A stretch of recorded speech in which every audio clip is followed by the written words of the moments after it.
Les bottes de l'ouvrier s'enfonçaient dans le sable huileux alors qu'il se précipitait vers la Seine. Tous affichaient des expressions étranges et ne pouvaient retenir leurs soupirs de stupeur lorsqu'ils rejoignirent Funk sur les lieux. Il se sentait étourdi, se demandant si tout cela était réel. Ses yeux le trompaient-ils? Il n'aurait jamais pensé trouver quelque chose comme ça sortant de la roche, mais il n'avait toujours aucune idée de ce que c'était. Mais avant de commencer, écrasez le bouton j'aime et assurez-vous de vous abonner si ce n'est pas déjà fait, et activez la cloche de notification pour ne manquer aucune nouvelle histoire. C'était simplement une journée de travail ordinaire pour le mineur Sean Funk. Avec 12 ans d'expérience en tant qu'ouvrier du bâtiment et opérateur de machines lourdes, Funk avait déjà vu sa part d'objets enterrés, allant de simples déchets inutiles à des objets précieux. Funk pensait avoir tout vu, mais il était sur le point d'assister à l'événement le plus bizarre et le plus incroyable de toute sa carrière. En se rendant au site BAO de la mine Millennium en Alberta, au Canada, Funk se préparait pour une nouvelle journée complète d'excavation de la Terre. Funk aimait son travail. Il était obsédé par les anomalies naturelles et espérait secrètement en découvrir une un jour. Si seulement il avait su que ce jour serait le bon. Pendant des heures, Funk manœuvra son excavatrice comme d'habitude. Il creusait un immense trou dans un terrain rempli de sable et de pétrole mêlé de bitume. À chaque pelletée de terre qu'il soulevait, il avait l'impression de voyager dans le temps. Il imaginait à quel point ce serait incroyable s'il découvrait réellement quelque chose. Il se souvenait d'un reportage où un mineur avait trouvé un ancien œuf enfoui sous la terre et la pierre. Il regarda sa fosse remplie de sable mouillé et de pierre et se mit à rire. Rien d'autre que du sable, du pétrole et de la pierre, pensait-il. Il continua de creuser, mais au moment où il frappa la terre pour soulever une nouvelle couche de sol ancien, il entendit un grand craquement. Il avait heurté quelque chose de dur. Il relâcha les morceaux de terre de son excavatrice et descendit pour regarder ce qui était tombé. Il remarqua quelque chose d'étrange dans les morceaux de roche, alors il les transporta à l'arrière de son camion pour les examiner. Il retourna ensuite sur le site et regarda dans le grand trou qu'il avait creusé dans le sol. Ce qu'il vit fit battre son cœur plus vite. En remarquant la fissure qui s'élargissait, il prit une pelle et commença à creuser. Il n'eut pas le temps de réfléchir, il agissait par pur instinct. Son intuition lui disait de protéger cela. C'était sa seule mission. Alors qu'il se tenait derrière le grand rocher, faisant de son mieux, il entendit un bruit. Les renforts arrivaient. Ils vinrent en force, apportant une grande grue et des piliers. Ils se préparèrent à soulever l'énorme rocher dans les airs. Ils creusèrent sous la roche et placèrent des planches en bois pour la stabiliser. Funk aida, observant nerveusement tandis qu'il se préparait au levage. Une fois que l'équipe d'ouvriers réussit à soulever l'énorme rocher de la surface instable, Funk se sentit se détendre. Mais ce n'était pas fini. Dès que la grue posa la roche sur le sol, un bruit sec retentit dans l'air.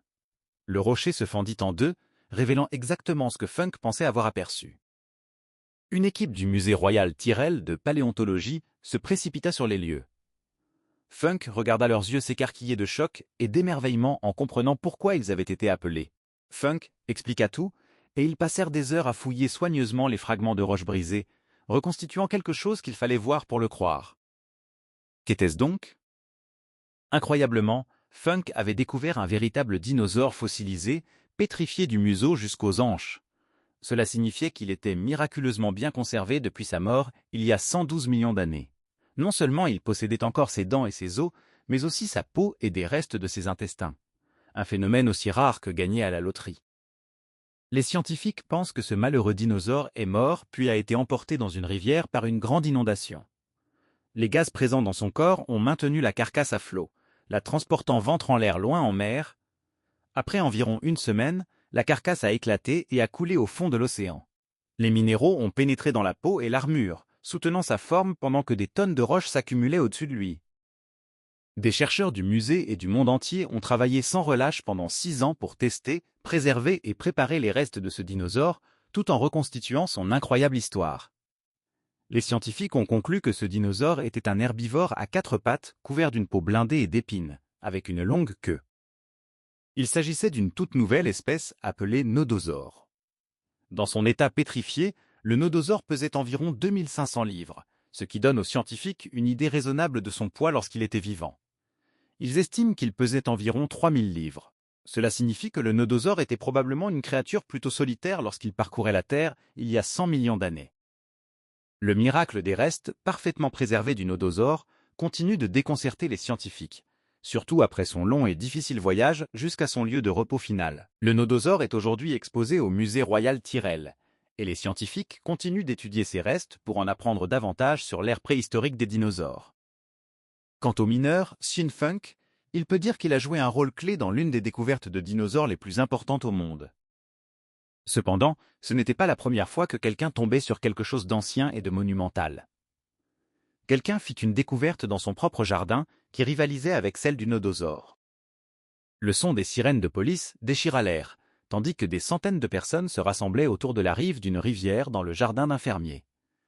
Sous leurs yeux se trouvait quelque chose qui, au premier regard, était impossible à expliquer, quelque chose découvert totalement par hasard lors d'une simple promenade. Pour ce fermier, José, la journée avait commencé comme une journée ordinaire. Le soleil brillait sur sa nouvelle maison à Buenos Aires. Le fermier José Antonio Nevas décida de faire une promenade de Noël dans son jardin avec son chien. Il n'avait pas encore exploré les hectares de terrain autour de la ferme, y compris la rive et les ruisseaux.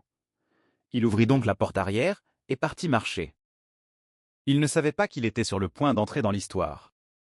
En marchant le long de la rive avec son chien, José remarqua soudain quelque chose d'étrange dans l'eau boueuse coincée dans la berge. Cela ressemblait à un énorme œuf noir géant. José s'arrêta net. Qu'est-ce que cela pouvait bien être? En s'approchant, il vit que l'objet était complètement couvert de boue. Il décida d'essayer de le déterrer, et peu à peu la véritable taille de l'objet apparut. Mesurant environ 1 mètre de large, c'était bien trop grand pour être un œuf.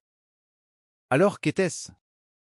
Essuyant la sueur de son front, José creusait déjà depuis 15 minutes. Il appela sa femme pour l'aider et lui dit qu'il avait trouvé un énorme œuf noir qui semblait provenir d'un dinosaure. Sa femme éclata de rire, pensant qu'il plaisantait. Mais ils découvrirent rapidement que ce n'était pas une blague. Lorsqu'elle arriva sur la rive, elle resta sans voix devant ce qu'elle voyait. Désireuse d'en savoir plus, elle aida José à déterrer l'objet mystérieux sans l'endommager. Malgré tous leurs efforts, ils comprirent qu'ils avaient besoin d'aide. José appela alors la police, espérant qu'on le croirait. Plus tard, les experts découvrirent que l'objet était en réalité la carapace d'un animal préhistorique appelé Glyptodon. Il y a plus de 10 000 ans, l'Amérique du Sud était pleine de glyptodons, des mammifères qui ressemblaient à une Volkswagen coccinelle et pesaient à peu près le même poids. La carapace mesurait environ 1 mètre, mais les scientifiques estimèrent qu'elle appartenait à un glyptodon juvénile. Les adultes pouvaient mesurer jusqu'à plus de 3 mètres de long. Encore aujourd'hui, José n'arrive pas à croire ce qu'il a découvert lors d'une simple promenade dans son jardin.